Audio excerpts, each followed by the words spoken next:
आज उत्तर प्रदेश में फोकस दो शहरों पर था, एक अयोध्या और दूसरा बुंदेलखंड का बांदा जिला। अयोध्या की बात आज बहुत हुई, लेकिन बांदा की बात थोड़ी कम हुई। दरअसल बुंदेलखंड अब उत्तर प्रदेश में चुनाव का एक नया सेंटर या यूं कहें कि एक नया बैटल ग्राउंड बन चुका है। कुछ दिन पहले वहां प्रियंका गांधी ने रैली की थी, आज वहां अखिलेश यादव पहुंचे। ये पूरी लड़ाई पिछड़े वोटों को लेकर है, जो इस वक्त सबसे ज्यादा निर्णायक माने जा रहे हैं। अखिलेश ने आज क्या कहा, मायावती क्यों चुप रहीं और ओवैसी क्यों नहीं दिखे, इसकी पूरी डिटेल इस इलेक्शन रिपोर्ट में है।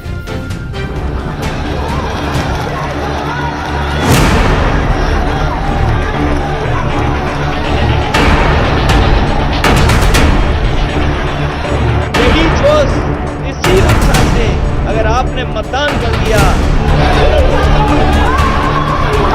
यूपी का पॉलिटिकल मैप पूरी तरह सज चुका है। भीड़, रैलियां, मजमा खूब इकट्ठा हो रहा है। योगी आदित्यनाथ अयोध्या में राम मंदिर की बात कर रहे हैं। मुरादाबाद में कांग्रेस प्रियंका गांधी के ससुराल वाले जज्बात पैदा करना चाहती है कि कितनी भीड़ आई है हमारी मीटिंग में। बुंदेलखंड में अखिलेश वो करना चाहते हैं जो उनके पिता मुलायम नहीं कर पाए। भारतीय जनता पार्टी का यहाँ से सफाया होगा। बुंदेलखंड यही पुकारता, नहीं चाहिए भाजपा।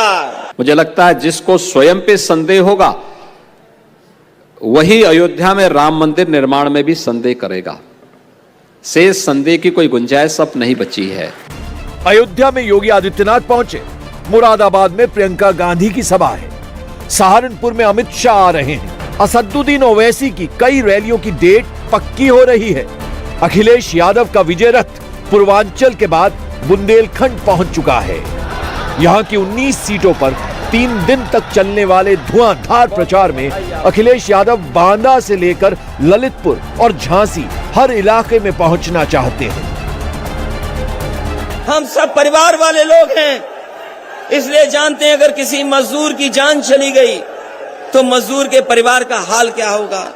अगर किसान की जान चली गई तो किसान के परिवार की मदद कौन करेगा। हम परिवार वाले लोग हैं, इसलिए कहीं अगर घटना हुई तो समाजवादी लोगों ने मदद करने का काम किया।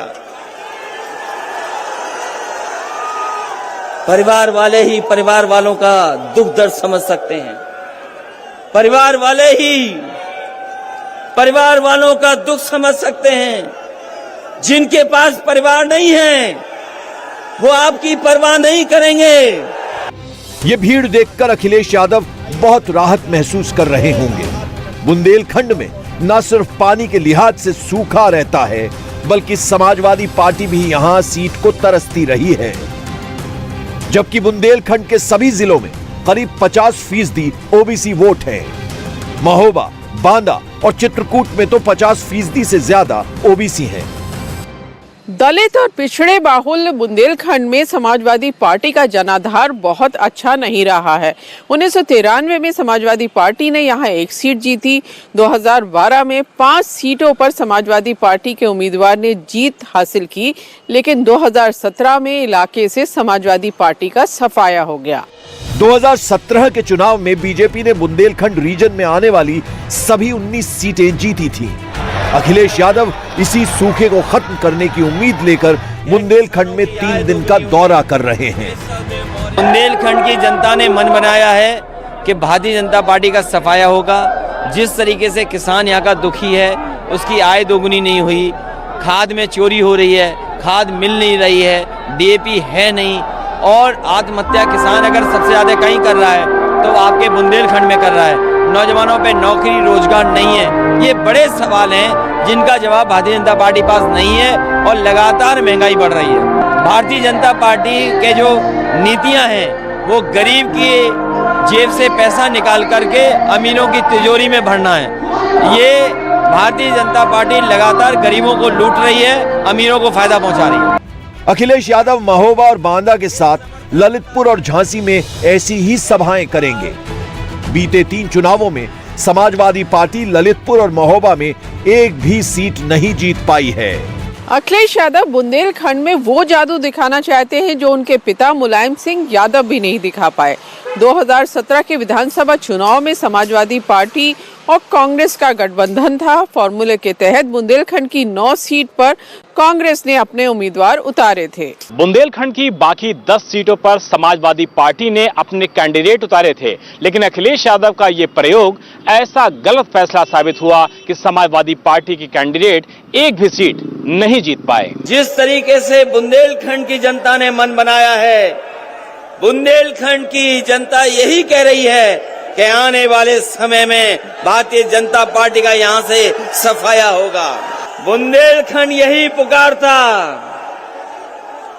आवाज दिल्ली तक जा रही है, लखनऊ तक जा रही है कि बुंदेलखंड यही पुकारता, नहीं चाहिए भाजपा।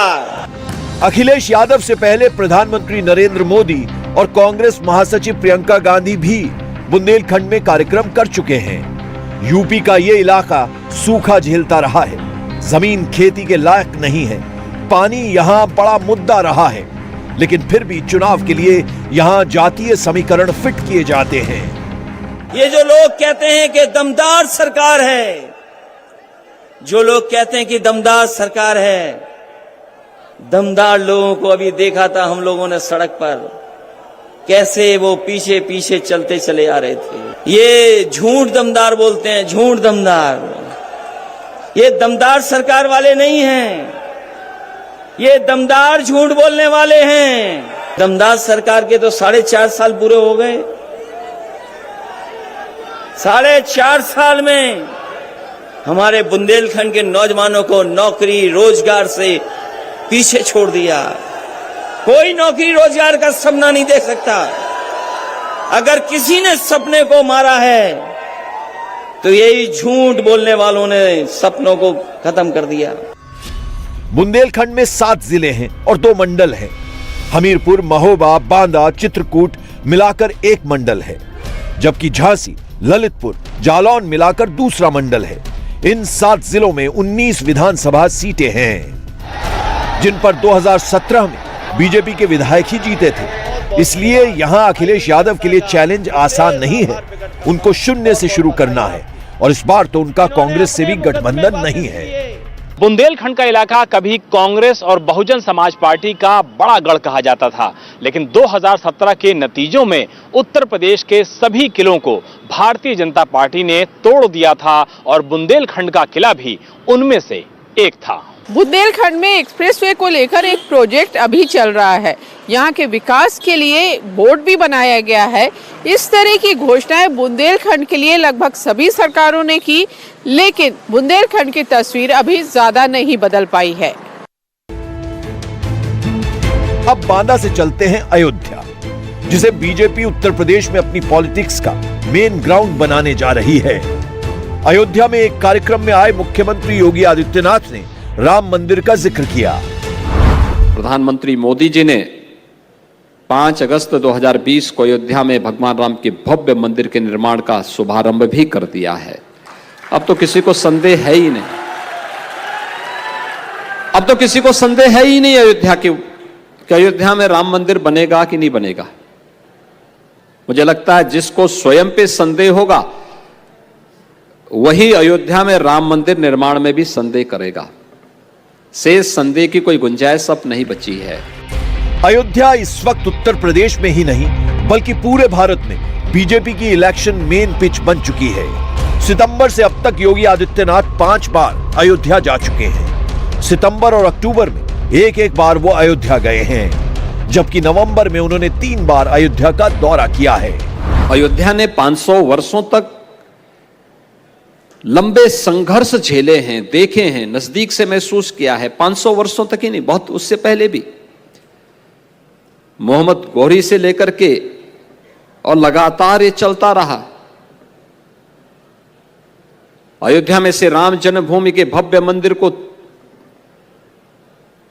अपवित्र करने का पहला कार्य यहां पर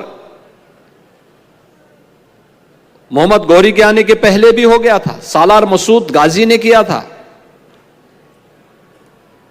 उसके उपरांत तो समय समय पर ये हमले होते रहे।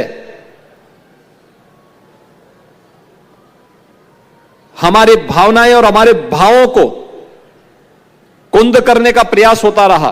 मुख्यमंत्री योगी आदित्यनाथ अगस्त में 2 बार अयोध्या का दौरा कर चुके हैं। अगस्त से लेकर 1 दिसंबर तक मुख्यमंत्री योगी आदित्यनाथ 8 बार अयोध्या जा चुके हैं। इस तरह से बीजेपी अपने कोर वोटर्स को राम मंदिर के नाम पर लगातार मैसेज देने का काम कर रही है।